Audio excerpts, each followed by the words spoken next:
بسم الله الرحمن الرحيم. الحمد لله نحمده ونستعينه ونستغفره ونؤمن به ونتوكل عليه ونعوذ بالله من شرور أنفسنا ومن سيئات أعمالنا. من يهده الله فلا مضل له ومن يضلله فلا هادي له. ونشهد أن لا إله إلا الله وحده لا شريك له. ونشهد أن سيدنا ونبينا ومولانا محمدا عبده ورسوله صلى الله عليه وسلم تسليما كثيرا كثيرا. أما بعد. برادران اسلام اور محترم خواتین، کل کے خطبے میں چند باتیں آپ سے کہی گئی تھیں. مجھے امید قوی ہے کہ آپ ان باتوں کو یاد رکھیں گے. پہلی بات تو یہ کہ سیرت کا مطالعہ کیوں کریں، سیرت کا مطالعہ کس حیثیت سے کریں، نبی کی ضرورت کیا ہے، اور آج کے دور میں جو چیلنج درپیش ہے اور آقا صلی اللہ علیہ وسلم کی ذات مبارک اور اسلام اور مسلمانوں کے بارے میں جو اعتراضات کیے جاتے ہیں، ان کا مقابلہ جذباتیت کے بجائے علم کے ہتھیاروں سے کریں. بہت سی اور باتیں جو آپ کے ذہن میں ہوگی. آخر میں ہم حضور صلی اللہ علیہ وسلم کی ولادت باسعادت کے ذکر تک پہنچے تھے. پس منظر کیا تھا، دنیا کے حالات کیا تھے، اور سیدہ آمنہ کی گود میں وہ یتیم یا در یتیم پیدا ہوا. یہاں تک بات ہم رات کر چکے تھے. اب اگلی منزل ہے، اللہ اسے بھی آسان فرمائے.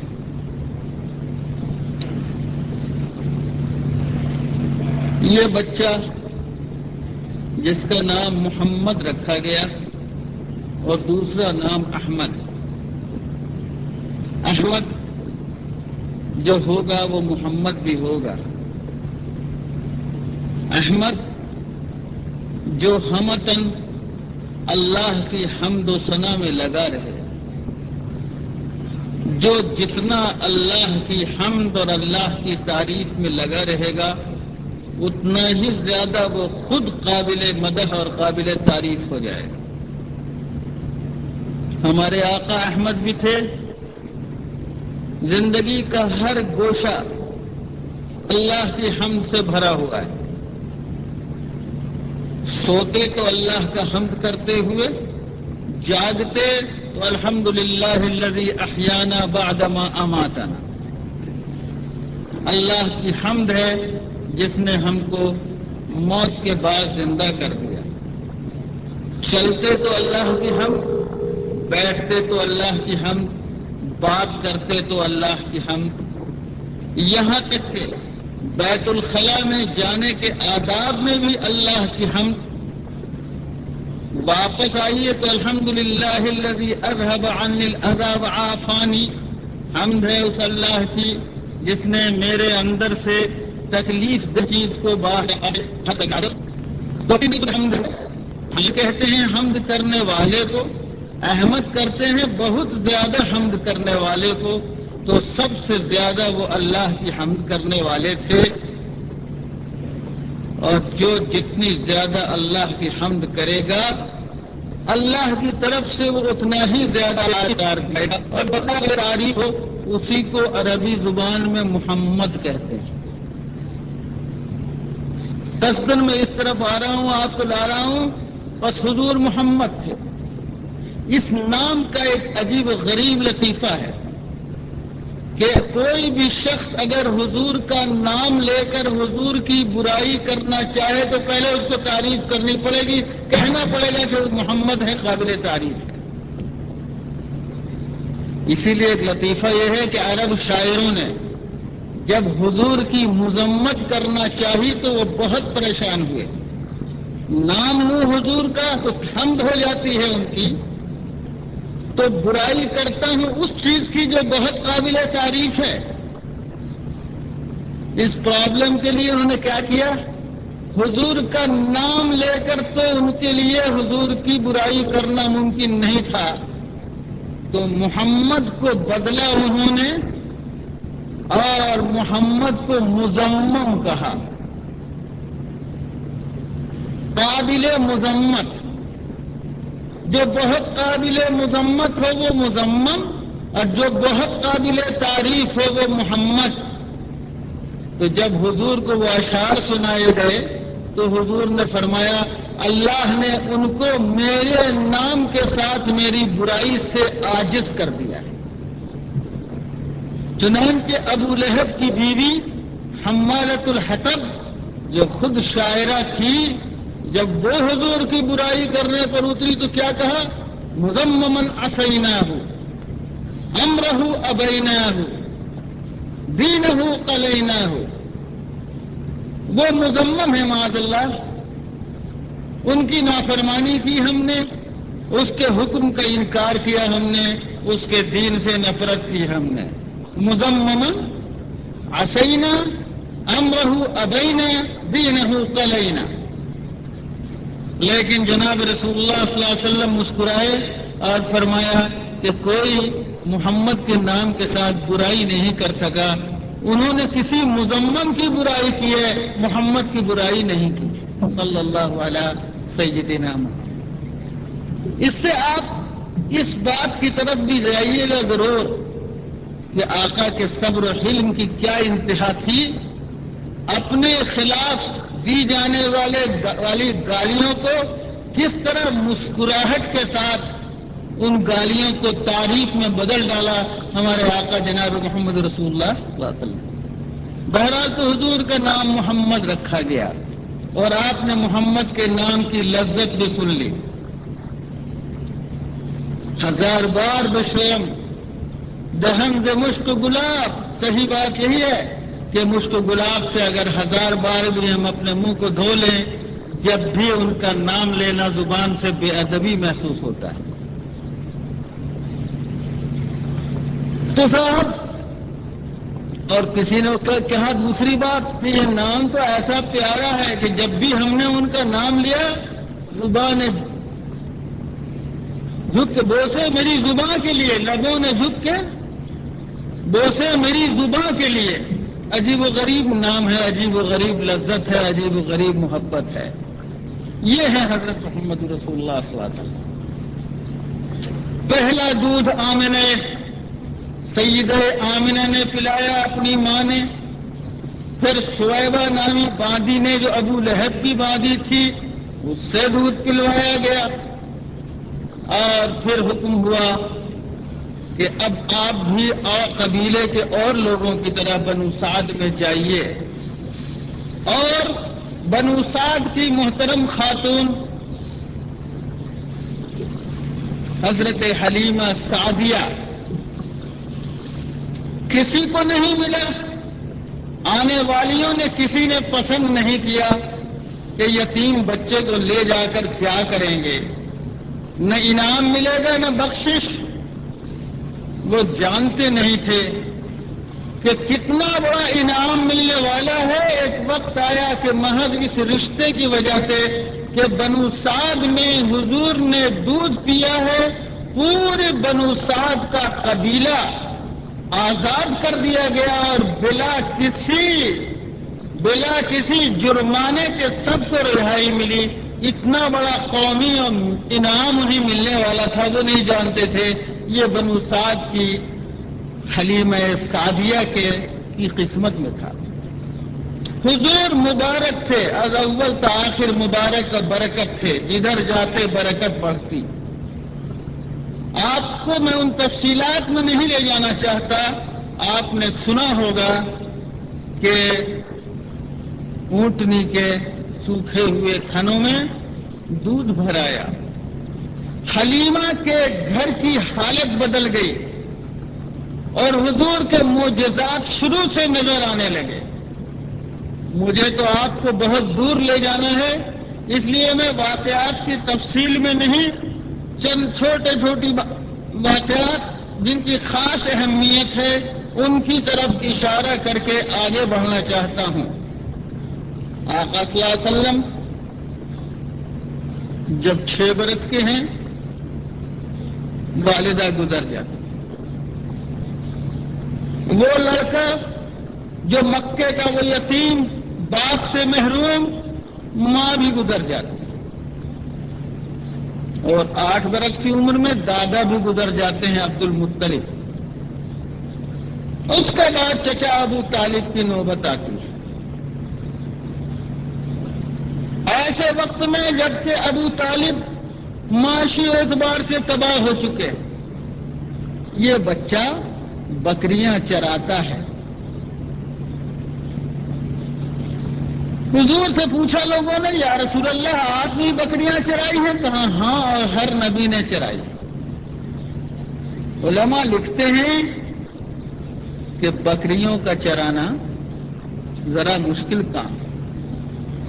اونٹ، بیل، گھوڑے اور بھینس ہو تو ڈنڈے سے مار دو، بکریوں کو اس طرح ڈنڈے سے مار نہیں سکتے۔ حضور کو انسانوں کی چرواہی کرنی تھی، جہاں 24 گھنٹے نگرانی بھی ضروری اور جہاں نرمی اور رفق اور لینت بھی ضروری۔ بکریوں کا چرواہا زیادہ جانتا ہے کہ کس نرمی اور حکمت اور محبت کے ساتھ بکریوں کو پالا جائے اور چرایا جائے۔ انسانوں کا چرواہا اس سے زیادہ اہمیت کے ساتھ انسانوں کو نرمی اور رفق اور لینت کے ساتھ ان کو چرانے اور ان کی نگرانی کرنے کی ذمہ داری پوری کرتا ہے۔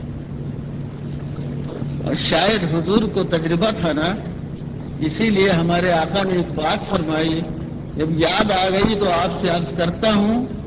فرمایا کہ لوگوں، جب بکریوں کے ریوڑ پر بھیڑیا حملہ آور ہوتا ہے تو کون سی بکریاں اٹھا لے جاتا ہے؟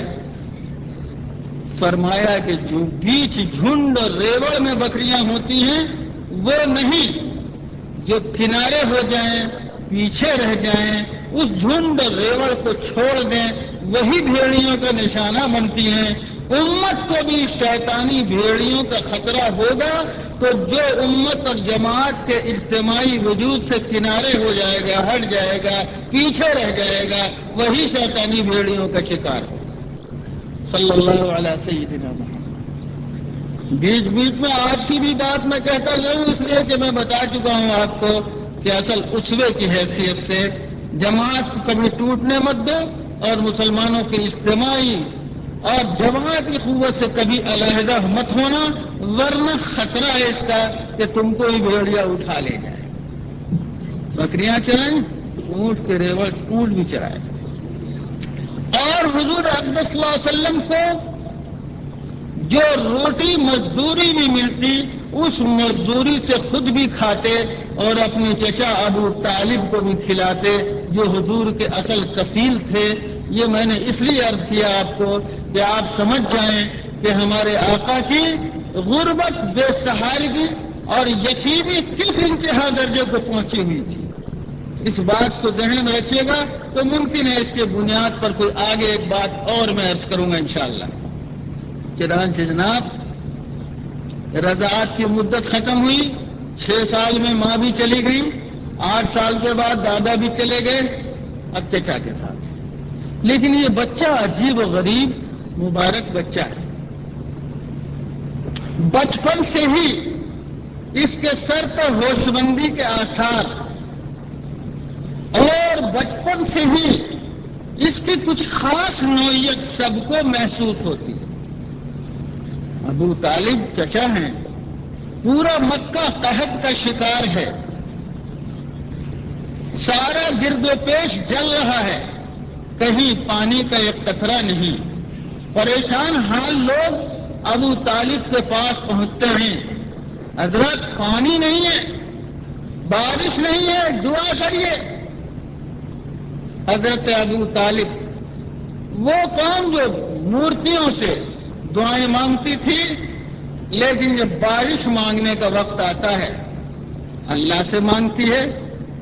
اور حضور اقدس صلی اللہ علیہ وسلم کو جو چھوٹے سے بچے تھے لے کر ابو طالب جاتے ہیں اور کعبے کی دیوار سے پشت مبارک کو سٹا دیتے ہیں، اور اس کے بعد اللہ سے اس بچے کو سامنے رکھ کر دعا مانگتے ہیں اور کہتے ہیں کہ کہیں پر ایک دھبا بھی بادل کا نہیں تھا، لیکن دیکھتے دیکھتے بادل برسا اور پورا مکہ جل تھل ہو گیا۔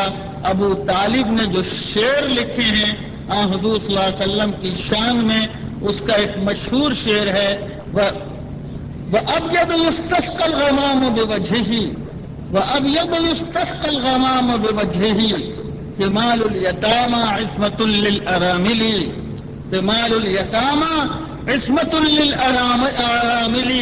وہ گورا چٹا بچہ جس کے چہرے کی برکت سے اللہ سے پانی مانگا جاتا ہے، کیسا ہے وہ بچہ؟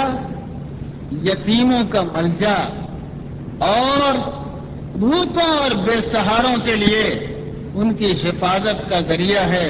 سمال الیتامہ عصمت للارامل، لگتا ہے حالی نے اسی شعر کو پڑھ کے کہہ دیا، ضعیفوں کا ملجا، یتیموں کا ماوا۔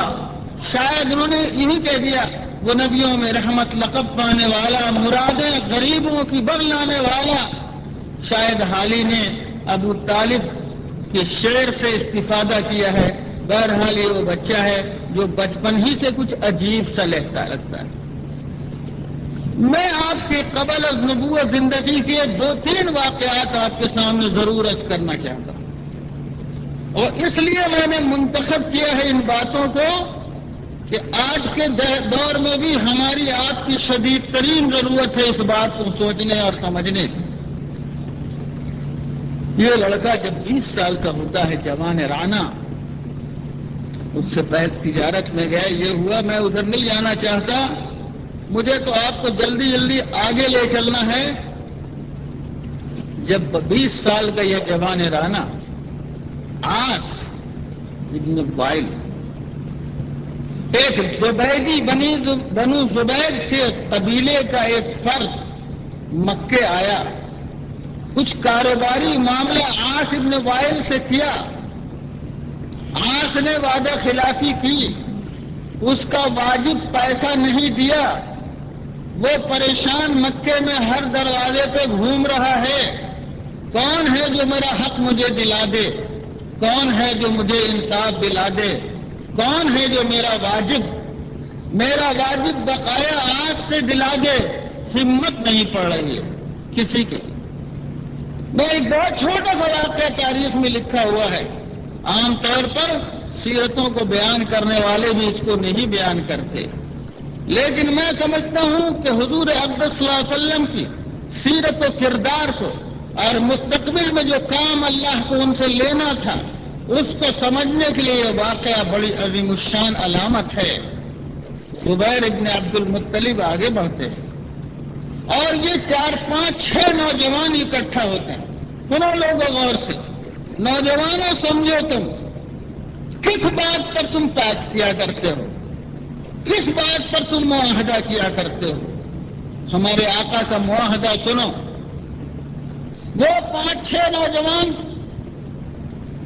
ایک صاحب کے گھر میں اکٹھا ہو کر اس بات کا عہد کرتے ہیں، لَيَكُونُنَّ يَدًا وَاحِدَةً لَيَكُونُنَّ يَدًا وَاحِدَةً عَلَى كُلِّ ظَالِمٍ حَتَّى يُؤَدِّي حَقَّهُ۔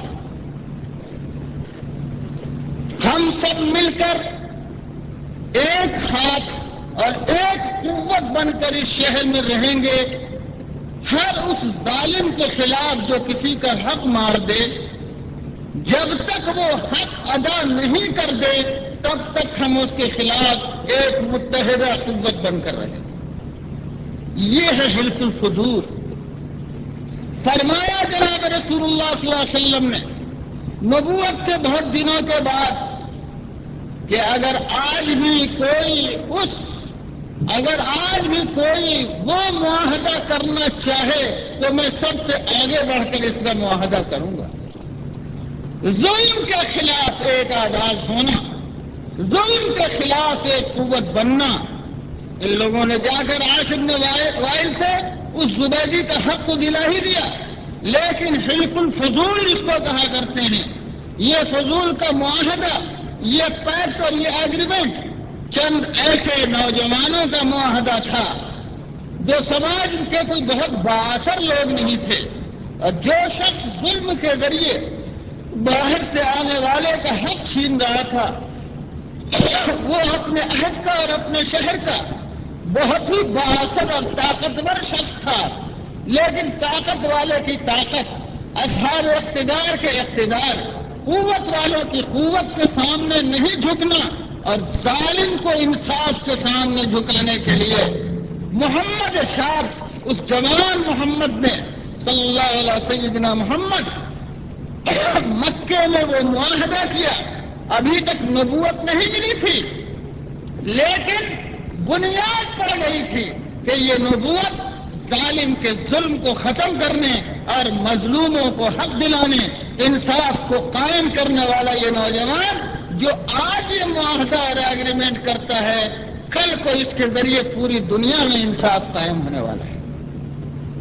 یہ ایک بہت اہم واقعہ میرے نزدیک قبل از نبوت عہد مکی کا ہے کہ ہمارے آقا صلی اللہ علیہ وسلم خود اس معاہدے کو بار بار یاد فرماتے اور کہتے کہ دار بنی جدعان میں جو معاہدہ ہم نے کیا تھا وہ معاہدہ آج بھی کوئی کرنا چاہے تو میں اس سے کرنے کو تیار ہوں۔ اور اس معاہدے کا حوالہ بعد کو بھی دیا گیا ہے۔ سیدنا حسین بن علی سے ایک صاحب سے کچھ اختلاف ہو گیا کسی شے کے لینے دینے پر۔ سیدنا حسین کھڑے ہو گئے کہ اگر انہوں نے حق ادا نہیں کیا تو میں عہد فضول کو، جو حلف الفضول، جو فضول پیکٹ کو اس کا نام فضول فضل سے لیا گیا ہے، فضیلت والا وہ عہد، میں اس کو زندہ کروں گا۔ یہ خبر عبداللہ ابن زبیر کو پہنچی رضی اللہ عنہ، وہ بھی اس پر آمادہ، فلاں کو پہنچی وہ بھی آمادہ۔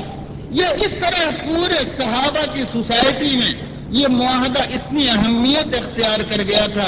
میں سمجھتا ہوں کہ بحیثیت مسلمان خصوصیت کے ساتھ ہمارے لیے کسی کو نقصان پہنچانے کا معاہدہ اور پیک کرنا تو جائز نہیں ہے، لیکن انصاف قائم کرنے کے لیے، ظالم سے مظلوم کو حق دلانے کے لیے معاہدہ کرنا، چاہے وہ کوئی بھی ہمارے سماج کا شخص ہو، اس کا کوئی بھی مذہب اور دھرم ہو، یہ مزاج اگر بن جائے کہ ظالم چاہے مسلم ہو چاہے غیر مسلم، ظالم میرا بھائی ہو یا میرا بیٹا یا میرا کوئی رشتہ دار، ظالم سماج کا بڑا سے بڑا آدمی، چھوٹے سے چھوٹا آدمی، ہم ایک ایسا سماج بنائیں گے جس میں ظالم کے خلاف اور مظلوم کی حمایت میں سارے لوگ کھڑے ہوں گے۔ یہ نہیں ہوگا کہ کوئی شخص اپنی بندوق کے بل پر، کوئی شخص اپنے ریوالور کے بل پر، کوئی شخص اپنی گنڈے گردی کے بل پر، کوئی شخص اپنی رنگداری کے بل پر سماج میں حق کو مٹانے والا اور انصاف کو مٹانے والا اور ظلم کو فروغ دینے والا ہوگا۔ مومن جو امتی ہے جناب محمد رسول اللہ صلی اللہ علیہ وسلم کا، وہ اس کے سامنے سر نہیں جھکا سکتا۔ یہ ہے جناب حضور اقدس صلی اللہ علیہ وسلم کی زندگی کا ایک بہت ہی اہم ترین واقعہ۔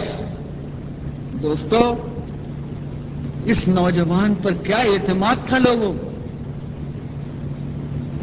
کتنا اعتماد کہ جب کعبے کی تعمیر کا مسئلہ آیا، حلال کمائی سے اہل مکہ نے کعبہ بنایا، اور جب حجر اسود کو پتا تھا جو عبداللہ کا یتیم بچہ، آمنہ کا چھوڑا ہوا یتیم بچہ، عبد المطلب کا پالا ہوا وہ محمد ابو طالب کے زیر کفالت، جس کو ساری کائنات انسانی کی ہدایت و رہنمائی کا فریضہ سونپا جانا تھا، یہ انتخاب ہوا تھا۔ چلیے خدیجۃ الکبریٰ عرب کی بڑی باوقار خاتون، تاجر، غیر ملکوں سے ان کا کاروبار، حضور گئے، میسرہ ان کا غلام ساتھ، اب ان کی طرف سے پیشکش ہے کہ میں نکاح کرنا چاہتی ہوں۔ چنانچہ صاحب خبر ہوئی، حضرت ابو طالب چچا حضور کے گئے، پیغام دیا، رشتہ منظور ہوا، خطبہ نکاح پڑھا گیا، بڑا تاریخی خطبہ ہے وہ بھی، اور نکاح جناب رسول اللہ صلی اللہ علیہ وسلم کا خدیجۃ الکبریٰ سے ہوا۔ حضور کی عمر 25 سال اور خدیجۃ الکبریٰ کی عمر 35 سے 40 سال کے درمیان۔ یہ پہلا نکاح ہے جناب رسول اللہ صلی اللہ علیہ وسلم کا۔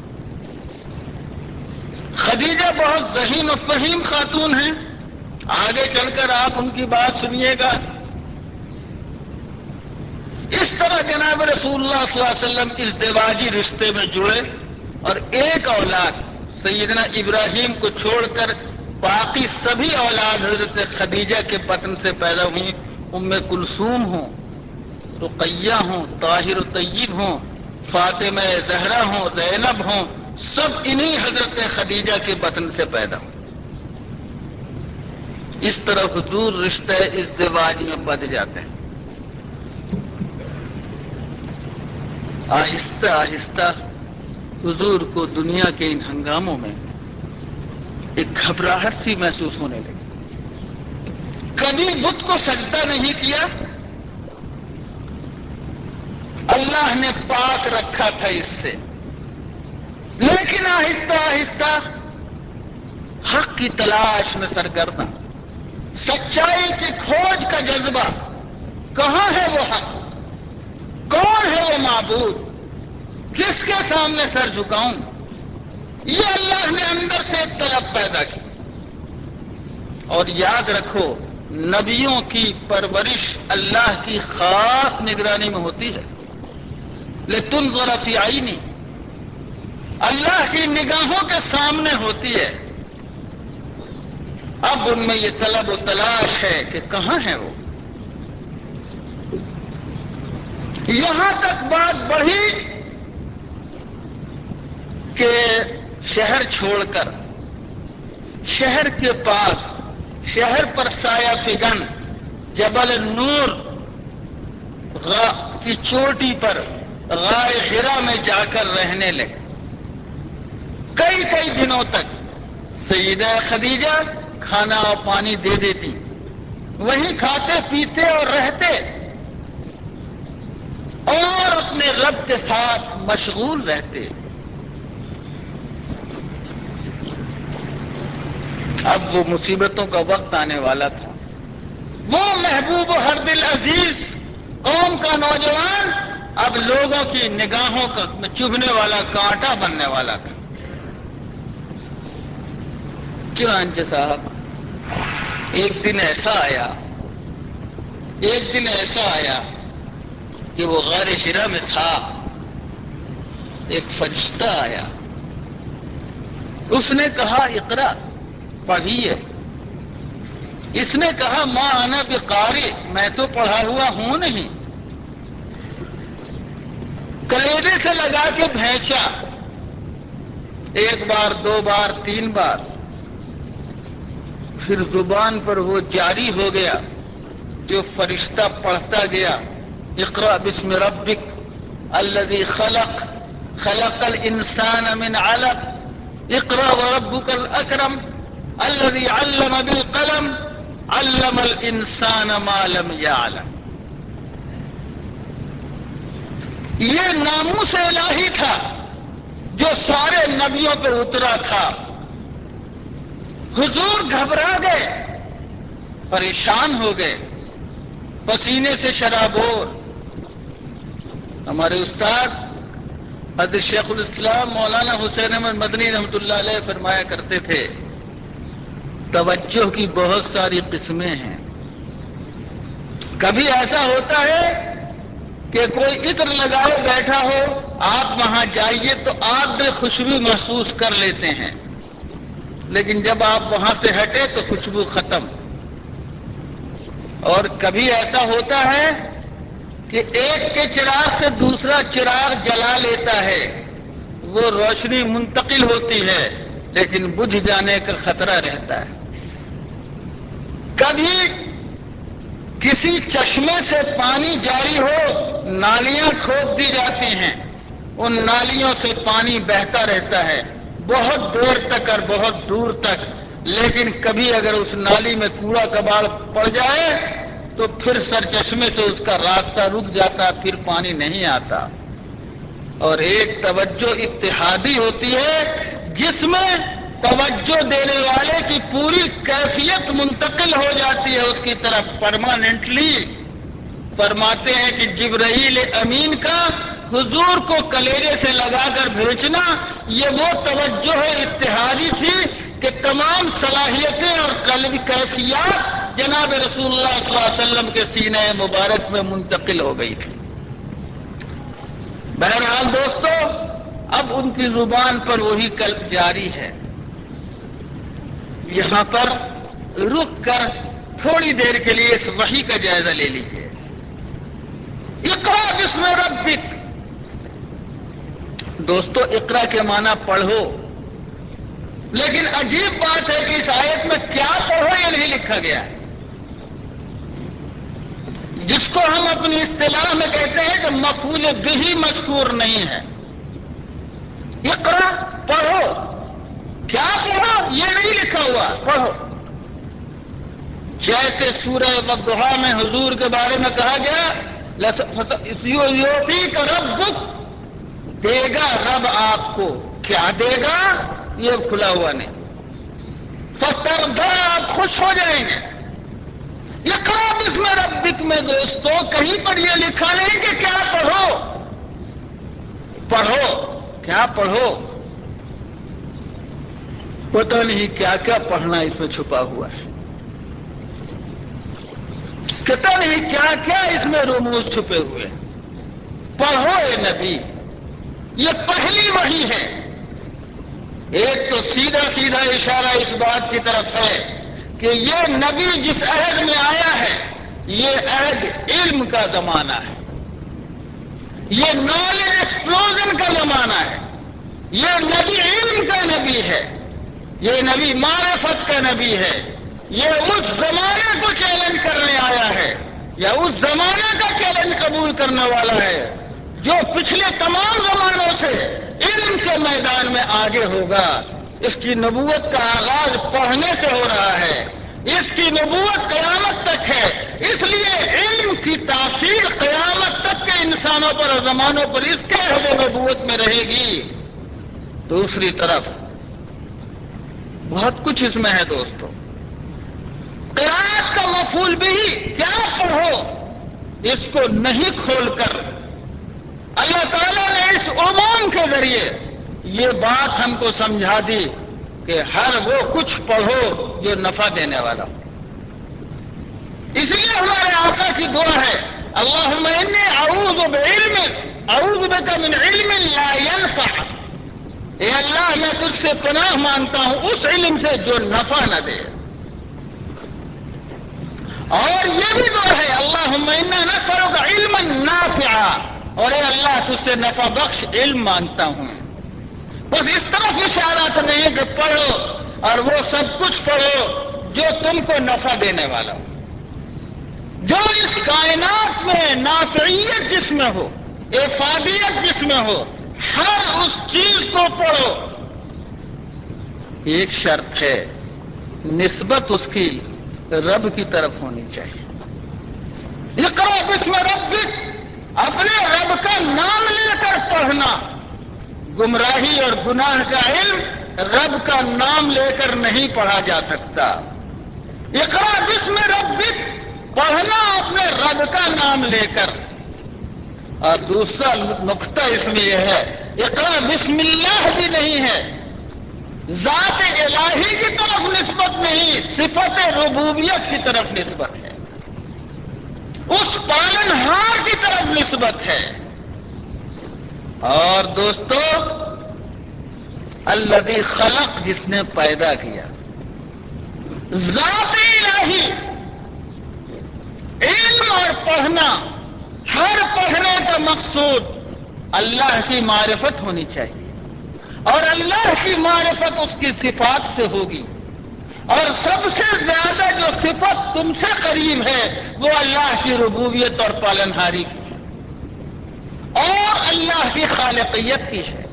پیدا کیا اس نے تم کو، پالنہار ہے وہ تمہارا۔ بولو تو صحیح، کس کو کہتے ہیں رب؟ وہ مالک ہے تمہارا۔ رب کس کو کہتے ہیں؟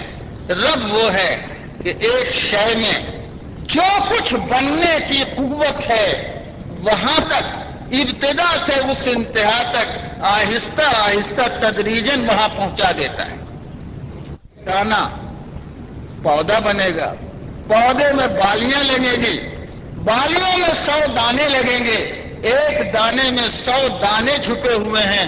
کون ہے جو اس پودے، اس دانے کو زمین میں ڈال کر چلے آنے والے کسان کو اپنی آرام کی نیند سونے دیتا ہے، زمین کو چیرتا ہے، زمین کے اندر دانے کو چیرتا ہے، دانے سے ہرا سا پیکا نکالتا ہے، سوئی نکالتا ہے، وہ زمین کو چیر کر ایک لہلہاتا ہوا پودا بنتی ہے، پودوں میں بالیاں لگتی ہیں، بالیوں میں، دانوں میں پانی بھرتا ہے، پانی کو پھر سکھا دیتا ہے، سکھا کر پھر اس کو گندم بنا کر آپ کے کھلیانوں میں ڈالتا ہے، پھر آپ کی روٹی کا انتظام کرتا ہے۔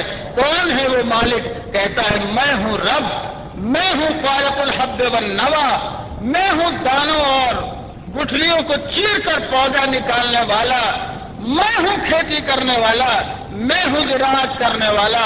وہ اللہ کہتا ہے کہ میں سب کچھ ہوں، وہ رب ہے۔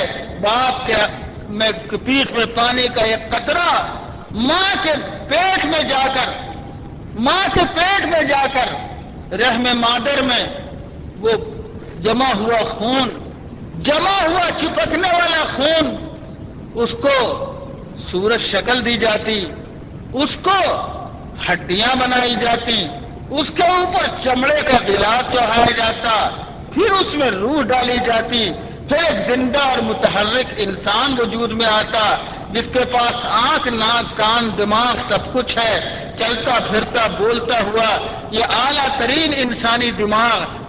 کون ہے جس نے پانی کے ایک حقیر سے قطرے کو اس زندہ اور فعال اور متحرک انسان کی شکل میں ڈال دیا؟ کہتا ہے میں ہوں رب، میں جانتا ہوں کہ اس پانی کے قطرے میں کیسے تصویر بنائی جائے۔ یصورکم فی الارحام کیف یشاء، پانی میں تصویر تو کوئی بنا نہیں سکتا، لیکن میری ذات ذوالجلال پانی پر تصویر کھینچ دیتی ہے، اور نہ جانے کتنے کروڑوں بے انتہا ڈائی اور نمونے ہمارے پاس ہیں، ہر تصویر الگ بنتی ہے، کسی کا چہرہ نہیں ملتا، کسی کے انگوٹھے کا نشان نہیں ملتا، کسی کے ناک اور کسی کی آنکھ نہیں ملتی۔ میری قدرت پر یقین رکھنے والوں، میری ربوبیت کا ادراک کرنے والوں، آؤ علم کے اس وسیع میدان میں کہ تم جدھر جاؤ گے ولہان ہو کر، حیران ہو کر پکار اٹھو گے کہ کہاں ہے وہ احسن الخالقین، کہاں ہے وہ بہترین پیدا کرنے والا، کون ہے ہمارا رب اور پالنہار۔ بس علم کی وہ ہر راہ جو اللہ کی معرفت کی طرف تم کو لے جاتی ہو، اللہ کی صفات اور اس کے مظاہر کی شاخوں کا ہر وہ علم جو تم کو اس خالق کائنات کے علم کے سامنے، اس خالق کائنات کی قدرت کے سامنے تم کو سر جھکا دینے پر مجبور کرے، وہ سب اقرا کا موضوع ہے۔ پڑھو لوگوں، پڑھو، اس کی ربوبیت کی شان کو سامنے رکھ کے پڑھو۔ انسانوں کو وہ روٹی دیتا ہے، روٹی دینے کے جتنے علوم ہیں وہ سب علوم ربانی ہیں، اللہ کی معرفت کا ذریعہ ہے۔ کائنات میں چھپے ہوئے خزائن کا علم اللہ کی معرفت کا ذریعہ ہے۔ بارش کیسے ہوتی ہے، پانی، مٹی کیسے اگاتی ہے، آسمان سے یہ برسنے والا بادل کیسے برستا ہے، یہ پودوں میں جان کیسے آتی ہے، زندگی کے تمام وہ حقائق جن کو تم سائنس کا نام دیتے ہو، لوگوں یہ سارے علوم معرفت الہی کا ذریعہ ہیں۔ بس نیت ٹھیک کرو، کیوں پڑھو گے؟ اللہ کو پہچاننے کے لیے یا کیوں پڑھو گے؟ اپنی الوہیت کا اعلان کرنے کے لیے اور فرعونیت کا اعلان کرنے کے لیے؟ وہاں دھوکہ کھاؤ گے، یہاں حقیقت تک پہنچو گے۔ اس لیے یہ کائنات کی سب سے بڑی حقیقت اس مالک کے کائنات کا وجود ہے۔ لوگ بس اقرا بسم ربک الذی خلق، پڑھو رب کا نام لے کر جس نے پیدا کیا۔ اقرا پھر کہا جاتا ہے پڑھو، اور کہا جاتا ہے پریشان مت ہو، تم جس نے پیدا کیا۔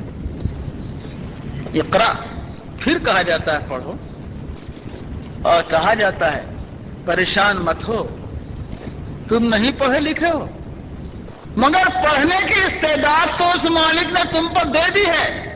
وَرَبُّكَ الْأَكْرَمُ، تمہارا رب بڑا کریم ہے نا۔ الذی علم بالقلم، جس نے قلم کے ذریعے تعلیم دی ہے، پڑھنا زبان سے بھی اور لکھ کر بھی علم کی اشاعت، قلم کے ذریعے بھی تعلیم، جو علم کا بنیادی ذریعہ ہے۔ قلم گویت کے منشاء جہنم، جناب والا یہ قلم تو عجیب و غریب چیز ہے، قلم کے ذریعے بھی تعلیم دے دی تم کو۔ علم بالقلم، اور آخری ٹکڑا علم الانسان، وہاں تو نہیں پتا تھا کیا پڑھیں، یہاں بتا دیا گیا علم الانسان ما لم یعلم، انسان جو نہیں جانتا تھا اس کو اللہ نے اس کو علم۔ یہ پہلا ٹکڑا ہے جو حضور اقدس جناب محمد رسول اللہ صلی اللہ علیہ وسلم پر اقرا بسم ربک الذی خلق نازل ہوا، یہ پہلی وحی ہے۔ حضور پریشان حیران واپس آتے ہیں، سیدہ خدیجہ سے کہتے ہیں زملونی زملونی، مجھے کملی اڑا دو، کملی اڑا دو، میں لگتا ہے کہ ہلاک ہو جاؤں گا۔ خدیجہ پوچھتی ہیں کیا ہوا ہے؟ کہا ایسا ایسا قصہ ہے، بہت پریشان ہیں ہمارے آقا۔ فرماتی ہیں خدیجہ، اسی واقعے کو مجھے خاص کر آپ سے بیان کرنا ہے۔ لا یخزیک اللہ ابدا، یہ وہ خاتون ہے جو شب و روز زندگی کے ہر لمحے میں حضور سے قریب رہی ہیں۔ خود قرآن نے جو تعبیر کی ہے میاں اور بیوی کے رشتے کی، وہ یاد رکھیے گا۔ قرآن کہتا ہے کہ بیویاں تمہارے لیے لباس ہیں اور تم بیویوں کے لیے لباس ہو، یعنی میاں سے بیوی کا کوئی عیب چھپ نہیں سکتا اور بیوی سے میاں کی کوئی کمزوری چھپ نہیں سکتی، جیسے لباس سے کوئی چیز چھپائی نہیں جا سکتی۔ اس آیت کی تفصیل کا اس وقت موقع نہیں ہے، لیکن میں عرض کرنا چاہتا ہوں کہ بحیثیت ایک ایسی خاتون کے جو خلوت و جلوت میں ہمدم حضور اقدس صلی اللہ علیہ وسلم کی خدمت میں ہیں، وہ خاتون آج کہتی ہیں نہ گھبرائیے، لا یخزیک اللہ ابدا، اللہ آپ کو کبھی رسوا نہیں کرے گا، اللہ آپ کو کبھی رسوا نہیں کرے گا۔ لیکن اصل لذت کی بات آگے ہے، مگر پھر میں آپ سے کہتا ہوں معجزہ سمجھ کر نہیں، اسوہ اور نمونہ سمجھ کر سنیے۔ اور آج جو مسلم سوسائٹی کا جو پرابلم ہے، اور یہ سماج اگر اس راہ پہ چل پڑے تو جو غیروں کے دلوں میں ہماری نفرت ہے، صرف حضور کی ان چند اداؤں پر عمل کرنے سے دور ہو سکتا ہے جن اداؤں کا مشاہدہ سیدہ خدیجہ الکبریٰ نے کیا تھا۔ سنو، سیدھے سیدھے الفاظ ہیں، کیوں نہیں اللہ آپ کو رسوا کرے گا؟ دلیل سنیے، اور اس بات کی طرف بھی اشارہ ہے کہ کوئی فرد اور کوئی قوم اگر ان مکارم اخلاق پر چلتی رہے گی تو سیدہ خدیجہ کی پیشین گوئی کے مطابق وہ ہلاک اور بے عزت اور رسوا نہیں ہو سکتی۔ کیا ہے؟ انک لتصل الرحم، بخاری کی روایت کے مطابق فرماتی ہیں سیدہ خدیجہ کہ آپ رشتہ داروں کا حق ادا کرتے ہیں. یاد رکھیے لوگوں، اپنوں کے ساتھ حسن سلوک یا غیروں کے ساتھ حسن سلوک. اپنوں کے ساتھ تو آپ کا یہ معاملہ ہے کہ آپ سارے رشتہ داریوں کو جوڑتے رہتے ہیں اور رشتہ داروں کا حق ادا کرتے رہتے ہیں. ہم نے باپ ماں کا حق بھی بھلا دیا ہو گلف میں جانے کے بعد، وہ الگ مسئلہ ہے، لیکن ہمارے آقا کی زندگی کی روش یہ ہے کہ رشتہ داروں کا حق جوڑتے ہیں. میں نے بتایا کہ تفصیل کا موقع نہیں، ایک چھوٹا سا واقعہ سنا دوں. حضور اپنے ایک چچا کے پاس جاتے ہیں جن کا نام ہے ابو طالب. جانتے ہیں آپ؟ یہ استغفر اللہ، عباس. سیدنا عباس کے پاس جاتے ہیں، کہتے ہیں چچا ہمارے دوسرے چچا ابو طالب اس وقت مالی اعتبار سے بڑے بحران میں ہیں، معاشی اعتبار سے بہت پریشان ہیں، اپنے کثیر العیال ہیں، بچوں کی پرورش ٹھیک سے نہیں کر سکتے. میری بھی کچھ حالت سنبھلی ہے، آپ کی حالت بھی اچھی ہے، چلیے چچا کے 2 بچوں کو ہم لے لیں، ایک کو ہم اپنے پاس رکھ لیں، ایک کو آپ اپنے پاس رکھ لیجئے. چنانچہ حضور کے حصے میں جو آئے معلوم ہے آپ کو کون ہیں؟ سیدنا علی ابن ابی طالب ہے. اور حضرت اب عباس کے حصے میں کون آئے؟ حضرت عقیل ہے. چنانچہ حضور صلی اللہ علیہ وسلم نے حضرت علی کو نبوت سے پہلے کا قصہ ہے، اپنے چچا کی پریشان حالی دیکھ کر اپنے گھر لے آئے، اور حضرت عباس دوسرے لڑکے کو اپنے گھر لے آئے، اور دونوں بچوں نے ان دونوں گھروں میں اس طرح پرورش پائی جیسے اپنے گھر میں پرورش پاتے ہوں. انک لتصل الرحم، آپ تو رشتہ داریوں کا حق ادا کرتے ہیں. اے حضرت، آپ کو اللہ کبھی رسوا نہیں کرے گا. آپ کے لیے کوئی سبق اور عبرت ہے تو حاصل کیجیے.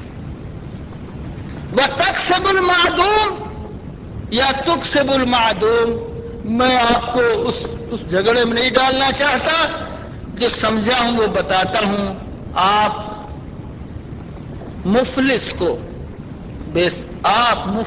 کو، ایسے لوگوں کو جن کے پاس کچھ نہیں ہے، یہ میں ترجمہ کرتا ہوں، بڑی بحثیں کی ہیں لوگوں نے، میں سمجھتا ہوں علماء معاف کر دیں گے تھوڑا سا. آپ تو ایسے لوگوں کو کام سے اور کمائی سے لگا دیتے ہیں جن کے پاس کچھ نہیں ہوتا. کئی ترجمے اس میں ہیں، آپ کماتے ہیں، آپ کمواتے ہیں. تکسب المعدوم، آپ اپنی کمائی سے مدد کر دیتے ہیں مفلسوں کے. میرے سمجھ میں یہ آتا ہے کہ وہ جو معدوم ہو چکا ہے، جو معدم ہو چکا ہے، جس کے پاس کچھ نہیں ہے، آپ ان کے ہاتھوں میں کمائی دے دیتے ہیں، ان کو اس لائق بنا دیتے ہیں کہ وہ کما سکیں، روزی کما سکیں. ان کو دے کے ہو، سہارا دے کے ہو، کھڑا کر کے ہو، یہ آپ کا کردار ہے. لوگوں، یہ مطلب لو یا وہ مطلب دو، مطلب ایک ہی ہے کہ سماج کے بے سہارا اور ایسے لوگوں کو جو معاشی اعتبار سے مفلس اور دیوالیہ ہیں، ان کے لیے سہارا ہے حضور اقدس جناب محمد الرسول اللہ صلی اللہ علیہ وسلم. کیا ان کی امت کے لیے اس میں کوئی سبق نہیں؟ استحصال کرنے والوں اور غربت سے ناجائز فائدہ اٹھا کر سود کے نام پر غریب انسانوں کا خون چوسنے والا معاشرہ، اس کو کوئی مناسبت حضور اقدس جناب محمد رسول اللہ صلی اللہ علیہ وسلم کے معاشرے سے نہیں ہو سکتا. وہ تو معدوموں کو کام میں لگا دیتے ہیں، مفلسوں کو سہارا دے دیتے ہیں، ان کے لیے رزق کا ذریعہ فراہم کر دیتے ہیں. یہ لوگوں، کیا ہمارے تم لیے انفرادی طور پر بھی اور اجتماعی طور پر بھی اس کی ضرورت ہے کہ نہیں کہ ہم اپنی قوم کے، یا قوم کے بھی لفظ نہیں، قوم کا کیا سوال ہے، کسی بھی انسان اور بھوکے اور مفلس انسان کو روزی سے لگا کر اس کی روٹی کمانے کے لائق بنا دیں، تو بولو یہ بیان ہی اتباع ہے یا نہیں حضور اقدس جناب محمد رسول اللہ صلی اللہ علیہ وسلم؟ اور انک تحمل الکل، انک تحمل الکل، کل اس کو کہتے ہیں جو اپنا بوجھ خود نہ اٹھا سکے، کل علی مولاہ، جو اپنا بوجھ خود اٹھا نہ سکے۔ اس کا تو ایک چھوٹی سی تصویر یہ ہے کہ بازار میں کوئی بڑا بوجھ لیے ہوئے بڑھیا جا رہی ہے، اٹھ نہیں رہا ہے، تم نوجوانوں اپنے لیے عار مت محسوس کرو، تم جا کر اس کا بوجھ نہ صرف یہ کہ اس کے سر پہ ڈال دو بلکہ اپنے سر پہ اٹھا کے اس کے گھر پہنچا دو۔ انک تحمل الکل، اس میں عار محسوس کرو گے، شرم، جب عار احساس ہونے لگے کہ ارے میں سوٹ پینٹ میں، میں صاحب بہادر، میں افسر، میں پروفیسر، میں کالج کا طالب علم، اس بڑھیا کا یا اس بڈھے اور کمزور کا بوجھ اپنے سر پہ اٹھاؤں، تو اس وقت یاد کر لینا کہ یہ کام تو ہمارے آقا کیا کرتے تھے صلی اللہ علیہ وسلم۔ کیا ہم میں سے کوئی ہے جو حضور کے مبارک پاؤں کی مبارک گرد اور دھول کے برابر ہو؟ اگر آقا نے بوجھ سے لدے ہوئے اور تھکے ہوئے انسانوں کا بوجھ اپنے سر پہ اٹھایا ہوگا تو پھر ہم اس کو اٹھا کر اپنے لیے عزت کیوں نہ محسوس کریں؟ میرے عزیز دوستو، یہ باتیں غیروں نے ہم سے سیکھی ہیں، ہم نے اپنا سبق بھلایا ہے۔ یہ تو ظاہری چھوٹی سی تصویر ہے، لیکن اصل مطلب اس کا یہ ہے کہ ہر وہ شخص سماج کا جو اپنا بوجھ خود اٹھانے کے لائق نہیں ہو، اس کے بوجھ کی ذمہ داری حضور لے لیتے۔ آج بھی یہ سارے سوالات ہیں، جوان بیٹھی بٹھایا ہوا شادی نہیں کر پاتا، اور نہ جانے کیا کیا تصویریں ہیں، اپنا بوجھ نہیں اٹھا سکتا۔ ایک مومن کی ذمہ داری ہے کہ چاہے کوئی مومن ایسا ہو یا غیر مومن، مسلم ہو یا غیر مسلم، سماج میں پچھڑا ہوا کہلاتا ہو یا سماج کا کچلا ہوا ہو، یا شودر کہلاتا ہو یا برہمن یا چھوٹ، یہ ایک نظر سے دیکھتا ہے مومن، محمد کا غلام ایک نظر سے دیکھتا ہے، کلکم بنو آدم، یہ سب آدم کے بیٹے ہیں، اور آدم کا بیٹا بوجھ تلے دب کر کچل جائے یہ محمد النبی صلی اللہ علیہ وسلم کا امتی برداشت نہیں کر سکتا۔ انک لتحمل الکل، آپ تو ہر وہ شخص جو بوجھ تلے دبا جا رہا ہو اس کا بوجھ اٹھا لینے والے ہیں۔ یہ ہے وہ مکرۃ اخلاق جس کو دعویٰ کر کے، جس کی شہادت لے کر سیدہ خدیجہ فرماتی ہیں کہ نہیں، آپ کو اللہ رسوا نہیں کرے گا، اللہ آپ کو ہلاک نہیں کرے گا۔ اور اتنا ہی نہیں، وَإِنَّكَ تُعِينُ عَلَى نَوَائِبِ الْحَقِّ، کیسی ہی قدرتی آفت اور مصیبت کیوں نہ آ جائے، اس میں مددگار اور سہارا کی تلاش کرو تو اے محمد آپ موجود نظر آتے ہیں صلی اللہ علیہ سیدنا۔ آگ لگ جائے تو آپ، پانی میں کوئی ڈوبنے لگے تو آپ، کسی کا گھر گرنے لگے تو آپ، کوئی بھی شخص جو کسی قدرتی آفت میں مصیبت میں شکار ہو اس کی مدد کے لیے کون نظر آتا ہے؟ انک لتعین علی نوائب الحق، ہر ایسے نائبے میں، ہر ایسے حادثے میں، ہر ایسی مصیبت کے وقت آپ نظر آتے ہیں۔ بس اے اللہ کے اے محمد صلی اللہ علیہ وسلم، آپ کو اللہ ہلاک نہیں کرے گا، رسوا نہیں کرے گا۔ بخاری کی روایت میں اتنے الفاظ ہیں، بعض روایتوں میں 2 لفظ اور ہے، وَإِنَّكَ لَتَصْدُقُ الْقَوْلَ، اور آپ جب بولتے ہیں تو سچ بولتے ہیں۔ یہ بیوی کی شہادت ہے لوگوں، إِنَّكَ لَتَصْدُقُ الْقَوْلَ، إِنَّكَ لَتَصْدُقُ الْكَلَامَ، آپ کی ہر بولی سچ ہوتی ہے، کبھی آپ جھوٹ نہیں بولتے۔ وَإِنَّكَ لَتُؤَدِّي الْأَمَانَةَ، اور آپ امانت ہمیشہ ادا کرتے ہیں، بس آپ امین ہیں، آپ صادق ہیں، آپ سب کے لیے معاون و مددگار ہیں۔ اللہ آپ کو رسوا نہیں کرے گا۔ یہ ہے وہ شہادت جو وحی کے آتے وقت حضور اقدس جناب رسول اللہ صلی اللہ علیہ وسلم کی کہ اخلاق کی بلندی، عظمت، ان کے کردار اور ان کے کیریکٹر کی تصویر سیدہ خدیجہ نے کیا۔ میرے عزیز دوستو، یہ ہمارے اور آپ کے لیے بھی عبرت کا درس ہے۔ میں زیادہ اس کو وعظ بنانا نہیں چاہتا، اس لیے میں صرف اشارے کر کے آپ کو میں کل ہی سے عرض کر رہا ہوں کہ حضور کی جو بات سنیں وہ اسوہ ہے، نمونہ ہے، قابل تقلید، آئیڈیل ہے۔ اس لیے ہے کہ ہم اپنی انفرادی اور اجتماعی زندگی کو اس نقشے پر ڈھالیں جو ہمارے آقا صلی اللہ علیہ وسلم نے ہم کو دیا ہے۔ چلیے صاحب، یہ بھی قصہ ختم ہوا۔ اب مسئلہ ہے، بہت بڑا دعویٰ ہے، میں نبی ہوں، اللہ کے پاس سے میرے پاس وحی آتی ہے، میں اللہ کا پیغامبر ہوں، کون مانے گا اس کو؟ عورتیں پورے فخر کے ساتھ کہیں کہ سب سے پہلے ہم نے مانا ہے۔ یہ عجیب بات ہے کہ سب سے زیادہ متفق علیہ بات یہی کہی جا سکتی ہے کہ سب سے پہلی ایمان لانے والی خاتون ہیں، یعنی خدیجہ الکبریٰ رضی اللہ تعالی عنہا۔ اسلام کی تاریخ کا بھی ایک اہم واقعہ ہے کہ سب سے پہلے جس نے ایمان قبول کیا ہے وہ ایک خاتون ہے، اور ان کا نام ہے سیدہ خدیجہ کبریٰ۔ اور حضور کے معجزات اور حضور کے انتہائی درجے کے کمال کو بتانا ہو تو بھی یہی کہو کہ بیوی سب سے آخر میں مانتی ہے، لیکن میرے حضور کی بیوی نے سب سے پہلے مانا ہے۔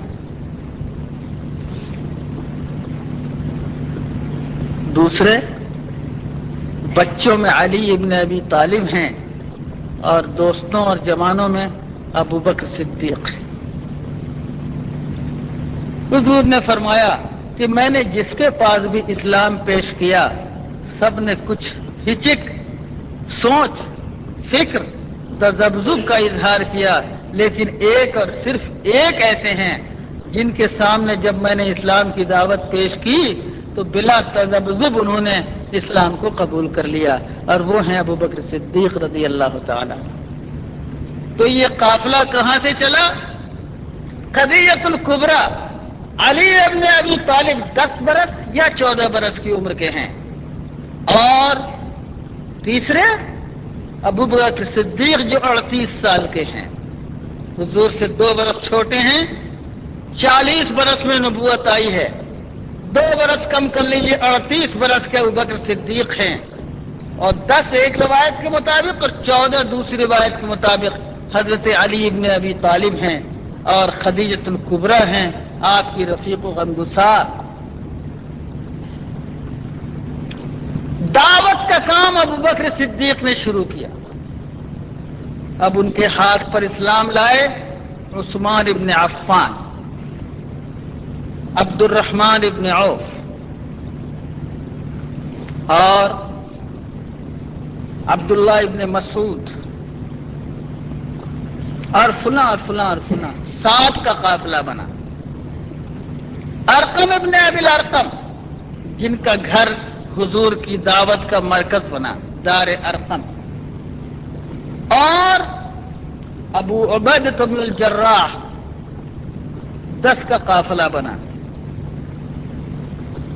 حضور کی خواہش تھی کہ ابو جہل اور عمر بن الخطاب میں سے کوئی اسلام لے آئے۔ اللہم انصر الاسلام بعہد العمرین، اے اللہ ان دونوں میں سے کسی ایک کو توفیق اسلام عطا فرما۔ لیکن ایک اور بہادر، ایک اور شجاع، سیدنا حمزہ جو حضور کے چچا بھی ہیں، رضاعی بھائی بھی ہیں، انہوں نے بھی سویبہ کا دودھ پیا تھا۔ ایک دن کہیں سے آئے تو کسی نے کہا کہ آج تیرے بھتیجے کو بڑی گالیاں دی ہیں، بڑی گالیاں دی ہیں۔ ابو جہل نے، شکار سے آئے تھے، اپنا تیر و کمان لیے ہوئے پہنچ گئے، ابو جہل کے سر پہ مارا، اور کہا کہ تو نے میرے بھتیجے کو گالیاں دی ہیں. یاد رکھیے ایک بہت اہم بات میں عرض کرنا چاہتا ہوں یہاں پر. واپس آئے, حضور سے کہا کہ میں نے آپ کا بدلہ لے لیا. حضور نے کہا چچا مجھے آپ کے اس بدلے کی ضرورت نہیں ہے, آپ کلمہ پڑھ کر فلاح پا جائیں. یعنی سیدنا حمزہ نے شروع میں خاندانی حمیت میں جا کر بھتیجے کا پارٹ لے کر ابو جہل سے بدلہ لیا تھا. اسلام کو اور ہمارے آقا کو اس کی ضرورت نہیں کہ کوئی خاندانی حمیت میں آ کر ہماری حمایت کرے. اگر کوئی کلمے کو پڑھ کر حق اور سچائی کا اعتراض کرتا ہے تو وہ چاہے حبش کا کالا کلوٹا بلال کیوں نہ ہو, وہ ہمارے لیے قیمتی ہے. ہم کو اگر ابو لہب بھی حضور کی مدد کے لیے تیار ہو جائے تو اس کی مدد ہمیں ضرورت نہیں ہے. یہ مزاج دیا گیا, عصبیت نہیں اور حمیت خاندانی نہیں. اصل چیز جو ہے وہ کلمے اور حق اور سچائی کا اعتراف ہے. چنانچہ سیدنا حمزہ کے ایمان نے بڑی طاقت دی. وہاں سیدنا حمزہ نے اسلام قبول کیا بزدلی سے. اور پھر اللہ نے عمر بن الخطاب کو توفیق عطا فرمائی. ان کا قصہ آپ کو معلوم ہوگا. فاطمہ بنت خطاب ان کی بہن پہلے اسلام لے آئی تھی, میں اس تفصیل میں نہیں جانتا. سیدنا عمر بن الخطاب کے بعد 40 افراد پورے ہو گئے. یہ 40ویں ہیں وہ قافلہ جو حضور کے بعد خدیجہ سے چلا تھا, علی و ابو بکر سے بڑھا تھا, عثمان و عبد الرحمن ابن عوف و طلحہ زبیر کے ساتھ پھیلا تھا, ابو عبیدہ اور ارقم بن ابی الارقم کے ذریعے آگے بڑھا تھا. آج اس قافلے کو 40واں ساتھی بھی مل گیا اور وہ ہیں سیدنا عمر بن الخطاب رضی اللہ تعالی عنہ. یہاں سے جناب والا بات آگے بڑھتی ہے.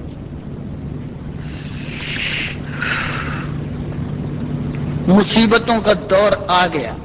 وہ جو بڑا ہر دل عزیز تھا, وہ جو بڑا محبوب تھا, وہ جو بڑا پیارا تھا, شہر میں جس کے گن گائے جاتے تھے, یاد رکھیے خاص کر علماء سے کہتا ہوں اور اپنے ارباب اہل وقت و ذمہ داروں سے کہتا ہوں, آپ بہت صالح و نیکوکار بن کر رہیے.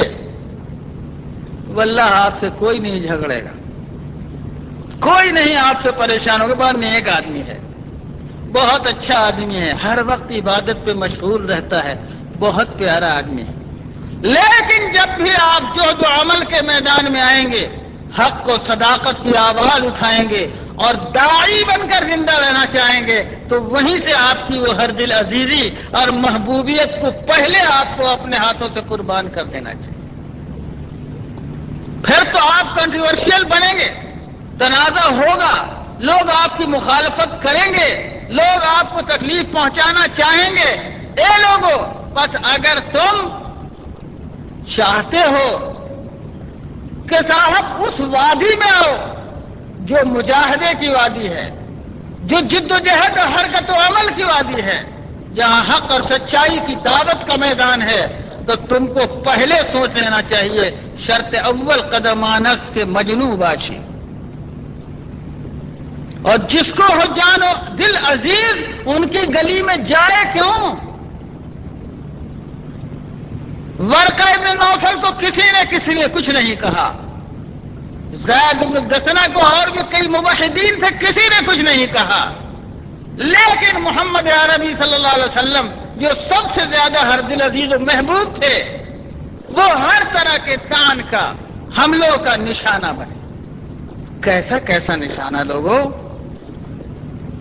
صحیح روایتوں کے مطابق گندگی اور غلاظتیں پھینکی جاتی, ان کے دروازے پہ ڈال دی جاتی, اور لکھا ہے کہ کبھی کبھی ان کے گھر کے اندر لوگ جا کر آتے,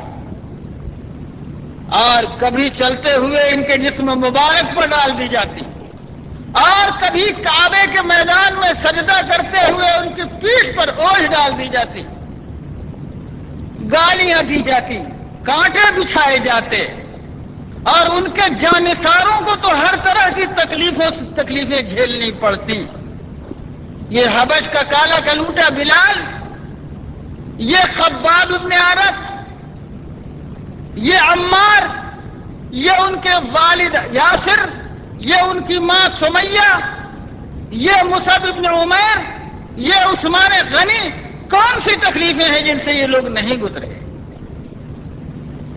وہ لوگ جو سمجھتے ہیں کہ اسلام تلوار کے زور سے پھیلا، چلیے ان کو مکے کی ان گلیوں میں گھما دیں جہاں بلال کراہ رہا ہے، آہ اور آہ کر رہا ہے، جس کو مکے کی کنکریلی پتھریلی سڑکوں پر گرمی اور دھوپ میں گھسیٹا جا رہا ہے، وہ جس کے بدن پہ انگارہ ڈالا جا رہا ہے، وہ جس کو چیلوں کی مار ماری جا رہی ہے، مارنے والا تھک جاتا ہے، سب کی آہ اور اوہ نہیں، احد احد کی آواز نکل رہی ہے۔ چلو لوگوں، پوچھو کس نے بلال کو تلوار سے دبایا تھا، اور کس نے مصعب ابن عمیر کے پیروں میں بیڑیاں ڈالی تھیں، اور کس نے عثمان غنی کو چٹائیوں میں لپیٹ کر مرچ کا دھواں دیا تھا، اور کس نے ابو بکر صدیق کو بنعال مخصوفہ کیلے نکلے ہوئے جوتوں سے پیٹا تھا؟ وہ ابو بکر جو عرب کا ایک باعزت ترین آدمی تھا، مکے کے بازار میں جوتوں سے پیٹا جا رہا ہے، اس کا بدن خون سے لہولہان ہے۔ اور جب اس نے دیکھا تھا کہ قصور کیا تھا اس کا، کہ جب حضور کی گردن میں چادر ڈال کر اور اس طرح انہوں نے کیا جیسے حضور کی جان نکل جائے، تو اس نے چیخ کر کہا تھا کہ اے لوگوں، تم کیا کر رہے ہو؟ کیا کسی اللہ کے بندے کو اس لیے مار دینا چاہتے ہو کہ اس نے کہا ہے ربی اللہ، میرا رب اللہ ہے؟ یہی تو اس کا قصور ہے۔ اور کیا قصور ہے اس کا؟ اس ربی اللہ کہنے والوں کو وہ غصہ ابو بکر کی طرف عائل ہوا، اور جب وہ لے جائے گئے ہیں اپنے گھر اٹھا کر، جان تو بچی ابو بکر کی، ہوش آیا تو ماں نے کہا کہ ایک گلاس دودھ کا بیٹے کو پلا دیں۔ بیٹے نے کہا ماں، میں اس وقت تک دودھ نہیں پی سکتا، پانی کا ایک قطرہ نہیں پی سکتا جب تک میں اپنے حضور کی صورت نہ دیکھ لوں کہ وہ خیریت سے ہے کہ نہیں۔ ظاہر ہے نہ ماں مسلمان ہوئے تھے نہ باپ، دونوں ناراض ہوئے کہ اتنا یہ تیرا حشر ہوا، پھر بھی تو ان کا نام نہیں چھوڑنا چاہتا، معلوم کرو کہاں ہیں وہ، تو چھپے ہوئے ہیں۔ فاطمہ بنت خطاب سیدنا عمر کی بہن کہتی ہے کہ ہاں ہاں میں لے جاؤں گی۔ ایک ماں کے کاندھے پر ہاتھ، ایک فاطمہ کے کاندھے پر ہاتھ، پیر گھسٹتا ہوا اس زخمی کو دار ارقم تک لے جایا جاتا ہے، اور جب حضور کی زیارت سے مشرف ہوتے ہیں تب ابوبکر صدیق کو چین آتا ہے۔ ایسی تکلیفیں اور مصیبتیں اٹھائیں، عقبہ ابن ابی معیط نے چہرے مبارک پر تھوکا ہے۔ اللہ اکبر، اللہ، سوچے لوگوں کون سی تکلیف نہیں تھی، گالیاں دی اور مذاق اڑایا گیا۔ جب اہل مکہ کا وفد آیا تھا، کئی بار وفود آئے، ایک بار کے وفد میں وہ لوگ آئے کہ بھتیجے کچھ بات طے کر لو، معاہدہ کر لو۔ حضور نے فرمایا کہ ہاں ٹھیک ہے، بہت اچھی بات ہے، مجھے ایک بات کا عہد آپ لوگ دے دیں، ایک بات، ایک چیز مجھے آپ دے دیں، تملکون بہ العرب وتدین لکم العجم، ایک بول میرا مان لیں آپ، پھر سارے عرب کے بادشاہ بھی آپ ہو جائیں گے اور سارا عجم بھی آپ کا فرما بردار ہو۔ کیا یقین تھا صاحب، بتائیے، جینا مشکل، ذلت پر ذلت، چاروں طرف گالیاں۔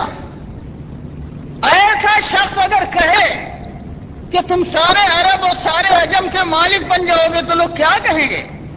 لیکن کیسا یقین تھا اس نبی کا، کیسا یقین تھا، اور بے شک نبی سے بڑھ کر کسی کا یقین نہیں ہو سکتا۔ تم کہو کیا کہنا چاہتے ہو؟ ایک نہیں 10 بات۔ ابو جہل نے کہا ایک نہیں 10 باتیں منوا لو۔ حضور نے فرمایا کہ بس ایک بات، لا الہ الا اللہ محمد رسول اللہ کا اقرار کرو، عرب تمہاری ملکیت، عجم تمہارا فرما بردار۔ لوگ گالیاں دیتے ہوئے اٹھ کے چلے گئے، لیکن اس کے بعد بلال حبشی کو دیکھتے، عمار کو دیکھتے، صہیب کو دیکھتے، ان کو دیکھتے، اچھا یہ آ رہے ہیں ساری دنیا کے بادشاہ. مذاق اڑایا جا رہا تھا، یہ آ رہے ہیں ساری دنیا کے بادشاہ. اور کسی کہنے والے نے کہا کہ کیا یہ بچیں گے؟ ان کے سارے بیٹے تو مر گئے، ان کا تو کوئی نام لینے والا نہیں رہے گا، ان کا تو کوئی نام لیوا نہیں رہے گا.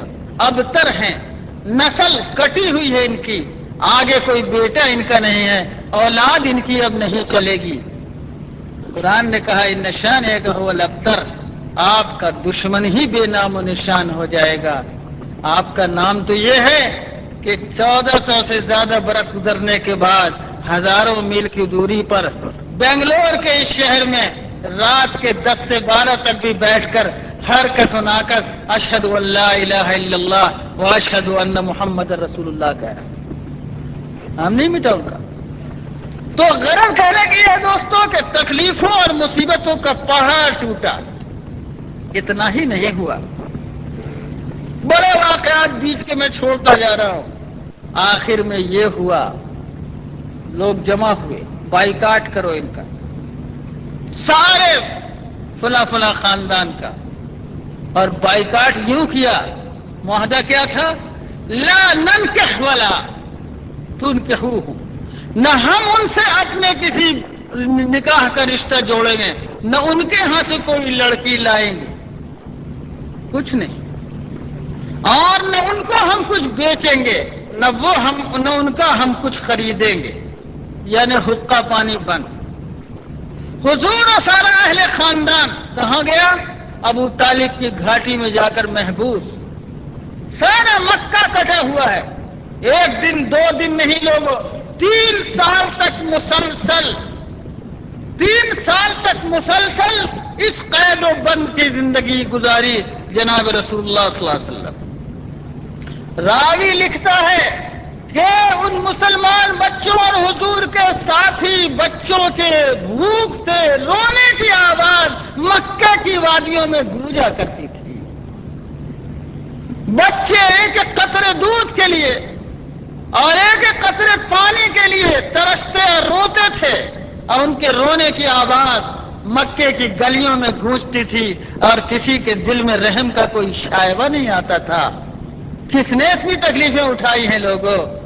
ان اشد الناس بلاء الانبیاء ثم الامثل فالامثل. کیا آپ کے لیے یہ عبرت کا سامان نہیں ہے کہ حق اور سچائی کے راستے میں مصائب کو خوش آمدید کہہ سکو؟ تکلیف آئے گی، غربت آئے گی، افلاس آئے گا، گالیاں سنو گے، تانوں سے گزرنا پڑے گا، لوگوں کے مذاق کا موضوع بنو گے. لیکن اے متبعین جناب محمد رسول اللہ صلی اللہ علیہ وسلم، کیا ہر ایسے موقع پر حق اور سچائی کے لیے ذلت اٹھانے والے اور مصیبت اٹھانے والوں کے لیے محمد عربی صلی اللہ علیہ وسلم کا نمونہ سامنے موجود نہیں ہے؟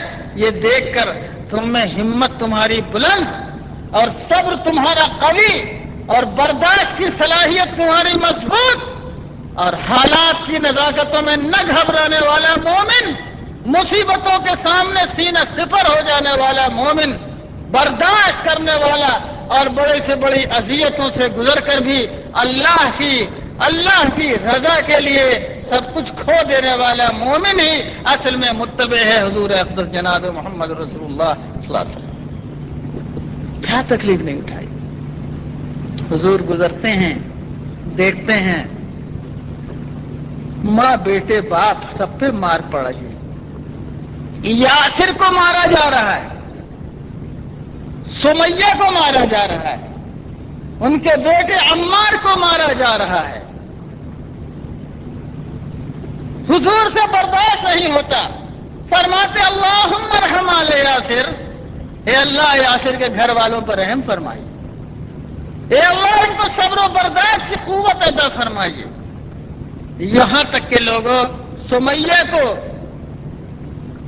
چھپی ہوئی جگہ پر اس طرح برچھی ماری گئی، سمیہ شہید ہو کر گری، اور اللہ کے رسول کی خاطر، اسلام کی خاطر پہلا قطرہ جو خون کا اس زمین پر گرا ہے وہ بھی اتفاق سے خاتون کا ہے. ہماری بہنیں اگر فخر کریں تو بجا ہے، پہلا کلمہ اسلام کا پڑھنا ایک خاتون کو، اور پہلا قربانی کا خون کا قطرہ بہنا ایک خاتون کا، وہ حضرت سمیہ ہے رضی اللہ تعالی عنہا۔ ان ساری تکلیفوں اور مصیبتوں سے حضور اقدس جناب رسول اللہ صلی اللہ علیہ وسلم کو گزرنا پڑا۔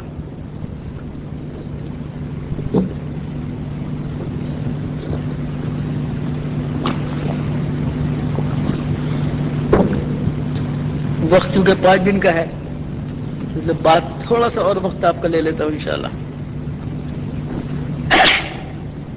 تکلیفوں سے پریشان حضور نے رائے دی، پڑوس میں ایک ملک ہے، بہت سے سبق ہیں اس پورے کہانی میں۔ پڑوس میں ایک ملک ہے، اس ملک کا نام حبشہ ہے، سنا ہے کہ بادشاہ وہاں کا اچھا ہے، اس کی سلطنت میں کسی پر ظلم نہیں ہوتا، کچھ لوگ وہاں چلے جاؤ۔ پہلی بار 7 افراد کا ایک قافلہ، سیدنا عثمان غنی، ان کی بیوی حضرت رقیہ اور یہ لوگ چلے گئے، کچھ دنوں آرام سے رہے، پھر ان کو غلط خبر ملی کہ مکے میں صلح ہو گئی ہے، واپس چلے آئے تو دیکھا کہ سارا قصہ یوں ہی ہے جیسے تھا۔ پھر مصیبتوں کی چکی میں پسنے لگے سارے لوگ، بعد کو ایک بڑا قافلہ گیا وہاں۔ جب یہ ہجرت کر کے حبشہ پہنچے ہیں، یہ دوسری ہجرت ہے، سمندر پار کر کے حبشہ پہنچے ہیں، وہاں آرام سے ہیں، لیکن مکے والوں کو چین نہیں کہ یہ آرام سے رہیں۔ چنانچہ مکے کے لوگ عمرو بن العاص اور ایک صاحب اور، یہ دونوں ڈیلیگیشن لے کے وہاں پہنچتے ہیں، اور جو آج ہوتا ہے، سنو، جو آج ہوتا ہے وہی ڈپلومیسی اور سفارت جو آج کا ایمبیسڈر کرتا ہے کسی بھی قوم کا، کہ پہلے درباریوں کو قیمتی گفٹ دے کر اپنے ہاتھ میں کر لو۔ آج بھی یہی ہوتا ہے، کمپنی کے مالک سے بات کرنے سے پہلے اس کے عہدیداران کو، وزیر سے بات کرنے سے پہلے اس کے متعلق لوگوں کو، چنانچہ خوب قیمتی تحائف لے گئے، اور پہلے انہوں نے جا کر دیا ان لوگوں کو جو ان کے درباری تھے، پھر بادشاہ سلامت کی خدمت میں پیش کیا اور کہا کہ حضرت، ہماری قوم کے کچھ لوگ بھاگ کر آپ کے ہاں چلے آئے ہیں، یہ ایسے ہیں اور یہ ویسے ہیں، ہم اس لیے آئے ہیں کہ آپ ان کو ہمارے حوالے کر دیں۔ درباریوں نے کہا جی حضرت بھاگے ہوئے ہیں، باغی ہیں، غدار ہیں، ان کو ساتھ کر دیجئے۔ وہ سب تیار شدہ لوگ تھے، سیڈڈ تھے۔ حبشے کے بادشاہ نے کہا نجاشی نے، مگر میں جب تک ان کی بات سن نہ لوں کیسے ان کو حوالے کر دوں؟ بلایا گیا، حضرت جعفر کی انتہائی درجے ذہانت اور مومنانہ تقریر کی ہوئی کوئی میں اصل سنانے کے لیے اس واقعے پر آیا ہوں آپ کو۔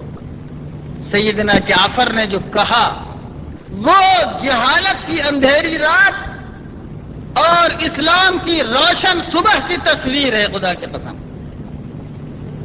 پوچھا کیا قصہ ہے؟ کہا کہ یا نجاشی، قصہ کچھ نہیں، ہم جاہلیت میں تھے، ہم سینکڑوں خداؤں کو پوجتے تھے، ہم آپس میں قتل و خون کرتے تھے، ہم عورتوں کی عزت و آبرو سے کھیلتے تھے، ہم شراب پیتے تھے، ہم ہر طرح کی برائی اور بد اخلاقی کا شکار تھے۔ اچانک ہم میں اللہ کا ایک نبی آیا، اس نے کہا کہ لوگوں، اللہ کو چھوڑ کر کسی اور کی پوجا نہ کرو، وہ مورتیاں جو اپنے اوپر سے مکھی کو اڑا نہ سکیں تمہاری عبادت اور بندگی کے لائق نہیں ہیں۔ اس نے کہا کہ ایک دوسرے کا ناحق قتل مت کرو، اس نے کہا ایک دوسرے کا ناحق مال مت کھاؤ، اس نے کہا جھوٹ مت بولو، اس نے کہا وعدہ وفا کرو، اس نے کہا کسی عورت کی عزت پر بری نگاہ مت اٹھاؤ، اس نے ہم کو مکارم اخلاق کی تعلیم دی، ہم نے اس کی دعوت قبول کی، ہم نے لا الہ الا اللہ محمد رسول اللہ پڑھا، اس جرم میں انہوں نے ہمیں مصائب میں ڈالا۔ ہم نے سنا کہ نجاشی ایک ایسا بادشاہ ہے جس کے ملک میں کسی پر ظلم نہیں ہوتا، اس لیے ہم آپ کے ملک میں آئے، اب آپ جو فیصلہ کریں۔ حضرت جعفر کی اس تقریر سے دونوں تصویریں دیکھ لو، جاہلیت، غیر اللہ کے سامنے سر جھکانا، ہزاروں خداؤں کو پوجنا جو اپنی مکھی نہ اڑا سکیں ان کے سامنے سر عبودیت جھکانا۔ ارے لوگوں، جھوٹ بولنا، وعدہ وفا نہ کرنا، امانت میں خیانت کرنا، عورتوں کی عزت و آبرو سے کھیلنا، انسانوں کی جان و مال سے کھیلنا، یہ ہے وہ دہشت گردی اور یہ ہے وہ فساد بے امنی اور یہ ہے اللہ سے بغاوت جو جاہلیت کی اندھیری تصویر ہے۔ اور ایک اللہ کے سامنے سر جھکانا، سچائی بولنا، ہمیشہ انصاف قائم کرنا، کسی کی عزت سے نہ کھیلنا، کسی ہر شخص کے جان و مال کی حفاظت کرنا، یہ ہے اسلام کی صبح۔ بولو لوگوں، وہ رات اچھی یا صبح اچھی؟ حضرت جعفر کی اس تقریر نے دراصل اس نقطے کو واضح کیا ہے کہ کفر و جاہلیت کے کیا تقاضے ہیں اور اسلام و ایمان کی کیا تصویر ہے۔ تمہارے لیے بھی یہی تصویر ہے لوگوں۔ کفر و جاہلیت ہر چوکھٹ پہ سر جھکانے کا نام ہے، کفر و جاہلیت جان و مال کا احترام اٹھ جانے کا نام ہے، کفر و جاہلیت عورتوں کی عزت و آبرو کے اٹھ جانے کا نام ہے، جھوٹ بولنے، وعدہ وفا نہ کرنے، امانت میں خیانت کرنے کا نام کفر و جاہلیت ہے۔ شراب کی سرمستی کفر و جاہلیت ہے۔ معرفت حق میں مگن، صرف اپنے آقا مالک اللہ رب العالمین کے سامنے سر جھکانا، سچ بولنا، وعدہ پورا کرنا، امانت کو ادا کرنا اور حق کو قائم کرنا، اور نماز کو، یہ بھی ان کے خطبے میں، اور نماز کو قائم کرنا، یہ اسلام کی تصویر ہے جو سیدنا جعفر نے نجاشی کے سامنے پیش کی تھی، اور یہی تقریر اور یہی خطبہ ان کا فیصلہ بن گیا۔ اور نجاشی نے کہا کہ ان سب کو نکالو، ہم ان اچھے لوگوں کو اپنے ملک سے باہر نہیں جانے دیں۔ لیکن ابھی بھی سازش ختم نہیں ہوئی تھی، کہا کہ ایک اور حربہ کرو۔ میں بھی اس مرحلے سے ایک بار گزرا ہوں دوستو، ابھی بتاؤں گا آپ کو ظاہری طور پر جلدی میں۔ ایسا کرو، بادشاہ ہے عیسائی، ان لوگوں سے کہو جا کر دوبارہ کہ حضرت یہ جو قوم ہے یہ حضرت عیسیٰ علیہ السلام کو نہیں مانتی، حضرت عیسیٰ کو نہیں مانتی۔ اچھا صاحب، لوگوں نے کہا، پھر نجاشی نے بلوایا، برا کہتی ہے۔ تو حضرت جعفر نے کہا کہ ہاں، ہم اتنا ہی مانتے ہیں جتنا ہمارے رسول نے ہم کو بتایا ہے۔ بڑے یقین کے ساتھ بول رہے ہیں۔ کیا بتایا ہے؟ کہا کہ وہ مریم پاک ہیں، مریم بطول عذرا کنواری ہیں، کنواری مریم پر اللہ کا کلمہ ہے جو اللہ نے کنواری مریم پر ڈالا، اور عیسیٰ پیدا ہوئے بن باپ کے۔ ہم ان کو اللہ کا سچا نبی اور پیغمبر مانتے ہیں، ہم بس اتنا ہی مانتے ہیں۔ نجاشی نے کہا کہ خدا کی قسم، جتنا تم سے کہا اس سے زیادہ ہرگز مسیح نہیں۔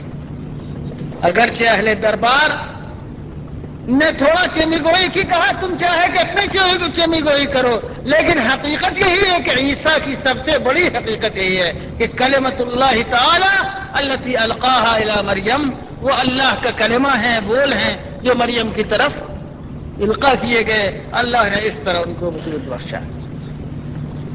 اتفاق ایسا ہوا کہ ماریشس میں میری ایک شہادت گزری مسلم پرسنل لاء کے مسئلے پر۔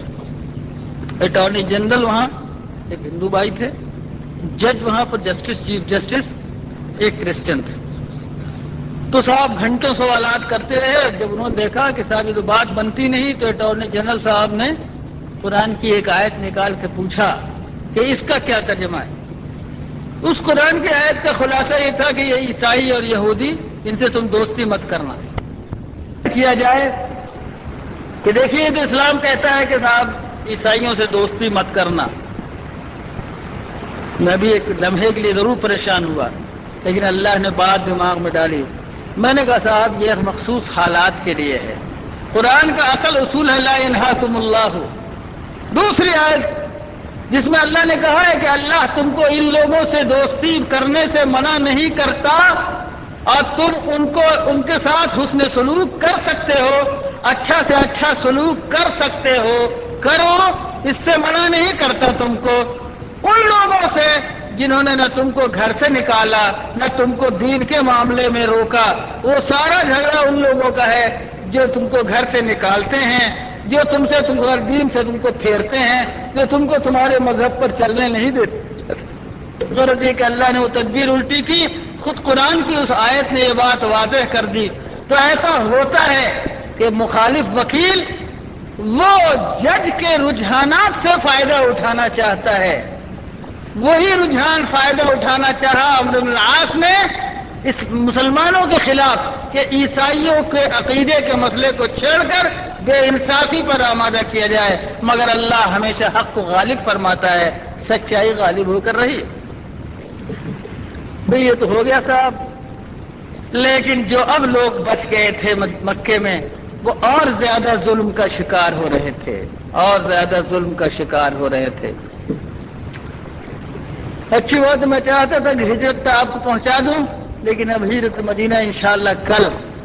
آج جو کچھ عرض کیا گیا آپ نے شروع سے حضور کا بچپن، حضور کی جوانی اور حضور کی نبوت اور یہاں تک کہ ہجرت کا پورا ماحول تیار ہو گیا، ہجرت حبشہ تک کی بات سنی.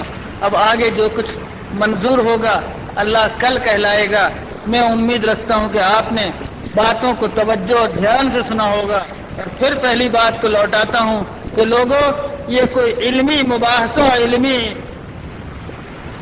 نہ کسی کے علم کا اظہار کا سوال ہے، نہ آپ کے وقت گزارنے کا سوال ہے. دراصل حضور کی رہنمائی کو اپنے کلیلے سے لگا کر اپنی انفرادی اور اجتماعی زندگی میں تبدیلی لانے کا سوال ہے. اللہ ہم کو حق پر ثابت قدم رکھے، حق کے لیے قربانیوں کی قوت عطا فرمائے. اللہ ہم کو حق پر چلنے میں، ہم آزمائشیں نہیں مانگتے اللہ تعالیٰ آپ سے. ہمارے حضور نے بھی آزمائشیں نہیں مانگی. ہمارے حضور نے بھی یہ بات کہا تھا کہ اللہ تو جانتا ہے کہ کس طرح ہم دنیا کے سامنے ذلیل ہو رہے ہیں. اے اللہ تو جانتا ہے کہ ہماری کوئی وقت برقرار نہیں رہی. اے اللہ تو جانتا ہے کہ ہماری جان خطرے میں ہے، لیکن اگر تو راضی ہے تو ہم اس خطرے سے گھبراتے نہیں. ہم تجھ سے آزمائش بھی نہیں مانگتے، لیکن اگر کوئی آزمائش آ جائے تو مالک تجھ سے ثابت قدمی مانگتے ہیں.